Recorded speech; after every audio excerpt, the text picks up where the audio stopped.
Et bonjour, bonsoir à tous et à toutes, c'est Semper7 et aujourd'hui on se retrouve pour une nouvelle partie sur Call of Duty. Comme vous avez vu comment j'ai débité, c'est un truc de grand malade mental. Donc aujourd'hui je vais vous parler de mon opinion sur ce jeu qui est Call of Duty Black Ops 2. Comme vous le voyez, je vais ensuite vous parler comment cela s'appelle. Je vais vous parler d'une petite anecdote sur quelqu'un qui me fait bien rire, hein. Il a un individu qui est fort comique contre son gré.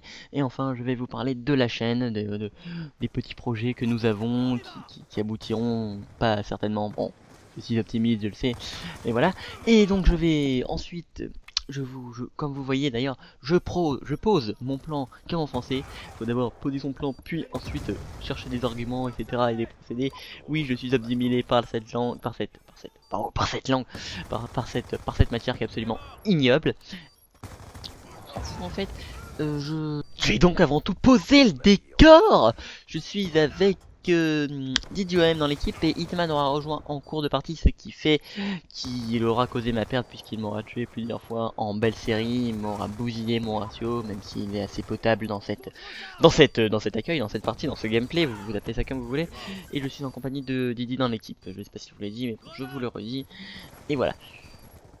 Donc je vais tout de suite vous donner mon opinion sur ce jeu qui est bien abouti, plus que Call of Duty Black Ops 3, j'allais dire. Bon, Call of Duty Modern Warfare 3, autant pour moi, qui avait des armes absolument démesurées, qui étaient disproportionnées, et voilà.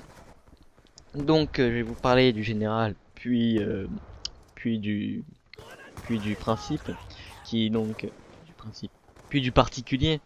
Donc c'est un raisonnement déductif. Vous voyez, une fois de plus j'ai appris mes cours de français, ça m'empêche pas d'avoir une moyenne pictoriale. Donc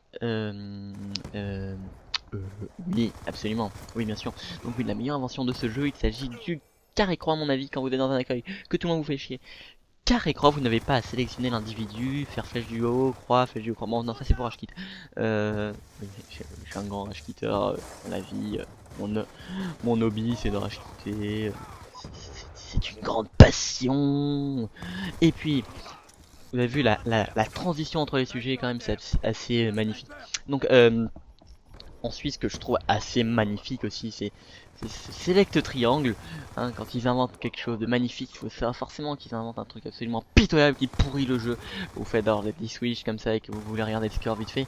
Select Triangle, ça vous prend 20 minutes. Et le mieux, c'est quand vous faites Select Triangle en zombie. Oh là là, mais qu'est-ce que c'est jouissif. Et je peux vous dire que ça m'est déjà arrivé. Surtout quand vous êtes dans de la lave. Oh là là, mais qu'est-ce que c'est bon ce Select Triangle. Surtout qu'on s'en bat les couilles. Genre en pleine partie, tu dis, mais quel trophée a-t-il cet ennemi? Alors tu regardes, mais non. Non. Enfin, ça m'étonnerait que quelqu'un fasse ça en cours de partie. C'est absolument rien du tout. Donc maintenant, je vais vous parler des armes, catégorie par catégorie. J'annonce une fois de plus mon plan. Donc on va commencer par les armes que j'utilise le moins, qui sont donc les fusils mitrailleurs, qui est d'ailleurs assez, comment dire, profitable à certains débutants puisqu'ils utilisent généralement le détecteur de cible. Hein. Vous avez le petit carré rouge sur l'individu qui permet à la personne qui utilise cette arme de vous tuer d'une facilité, d'une aisance assez remarquable qui vous fait rager pour la plupart, j'en suis sûr. Ensuite, l'arme que j'utilise moi, c'est les fusils à pompe, qui sont à mon goût un peu au-dessus de la moyenne par rapport à... Pas par rapport à ceux d'avant, oui non, par rapport à ceux d'avant, oui. Même si rien n'est comparable à un striker. Cela aussi peut parfois vous faire rager, je suppose que ces shotguns, vous avez vu comment je parle trop bien ce langage, vous saoule un peu. Ensuite nous avons les snipers, ah non, on va dire d'abord les fusils d'assaut puisque j'ai dit dans l'ordre de l'utilisation. Donc les fusils d'assaut sont assez bien même s'ils sont un peu délacés, oui ils sont délacés comme mes lacets. Je suis comique une fois de plus. Donc le fusil d'assaut qui est pour moi le meilleur, enfin pas le meilleur, mais celle que j'utilise le plus, c'est Line 94, qui est absolument remarquable avec une petite touche de balle blindée et de poignée. Nous avons également le FAL qui est très bien avec un petit sélecteur de tir, la M1, pas forcément avec un sélecteur de tir, mais quand même avec un sélecteur de tir, c'est quand même bien. Nous avons également la MTAR, une poignée aussi, c'est très bien, une poignée, toujours une poignée pour pouvoir ouvrir sa porte. Voilà, mais je suis incroyablement comique aujourd'hui. Et enfin, nous avons la Type 25, vous noterez une fois de plus cette transition absolument magnifique entre chacun des sujets. Et enfin, donc le dernier... Non, l'avant-dernier, c'est les snipers, les fusils de precision. Donc pour moi les fusils de précision sont très bien. Sauf que le balista qui à mon goût fait un petit peu beaucoup trop de dédit marqueurs. C'est peut-être parce que je ne sais pas viser aussi, me diriez-vous. Enfin donc je parle même des mitraillettes. Donc là, ah oui je vous ai même pas dit à quoi jouer. Je vais le dire après.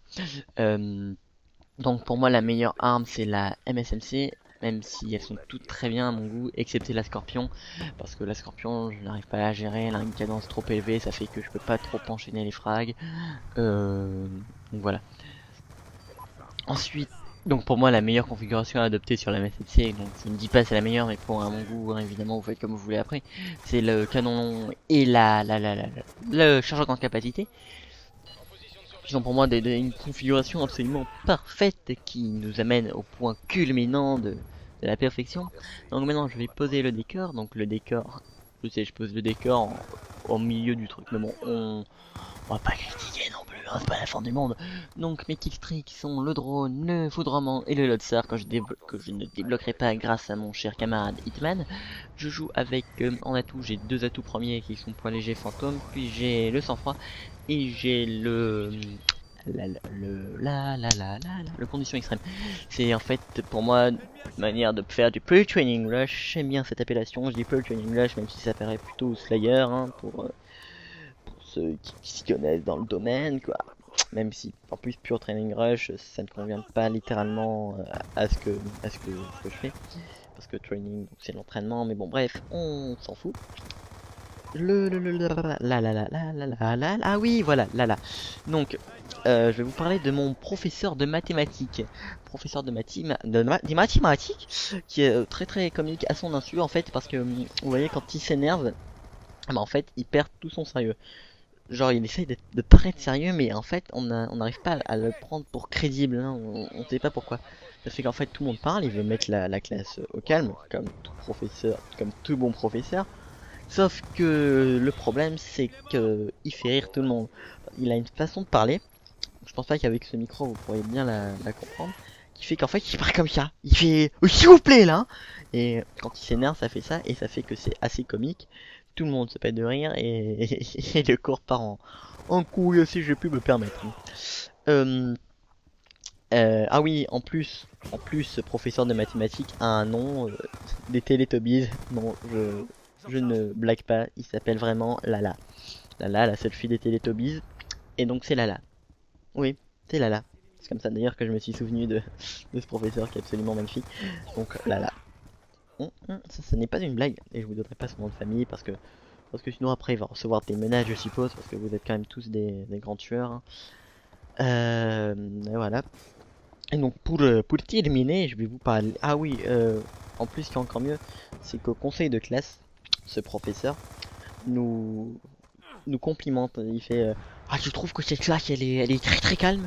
Je n'ai rien à lui dire alors qu'il y a tout le monde qui parle sauf moi parce que je suis un élève modèle hein, évidemment. Voilà, donc il est très sympathique mais malheureusement il est très comique aussi. Mais c'est pas son but. En plus, il explique très mal. Mais bon, bref, on s'en fout. Je vais maintenant vous parler de la chaîne.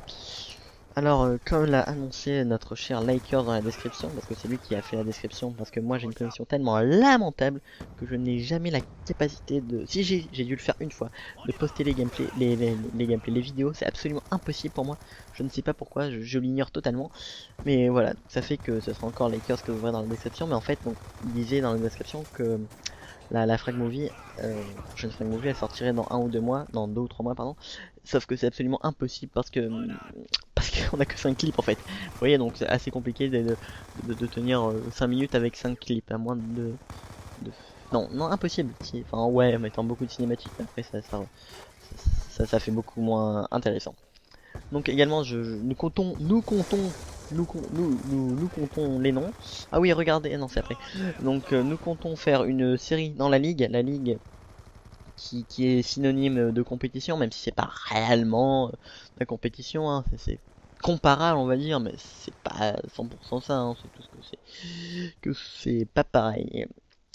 Oui, donc on compte faire une série, donc logiquement si tout se passe bien, moment très épique, hein. Un campeur qui campait, deux mecs qui viennent le bloquer, un troisième qui vient bloquer les deux, et un 5 qui rôdait par là, qui vient tous les allumer pour faire une petite code feed. Donc, qui est normalement avec Thomas. Vous avez vu encore cet enchaînement. Ah, c'est un truc de fou. Donc, euh, oui, donc il y aura un Furious Dark, un moi-même. Oui, oui, je me mets au milieu comme ça. Bon, on finit par soi, je sais, mais bon, bref. Il y aurait Furious, non, Hitman, autant pour moi, et Skyrodiaz. Et donc, c'est sur ces annonces qui, je suppose, vous font frémir déjà que moi, et oui, et sur un score également de 68-25, et si nous soustrayons les morts de Thibaut, j'aurais 68-5, hein. Donc c'est sur ce score que moi je vous dis, ah ciao, bonsoir.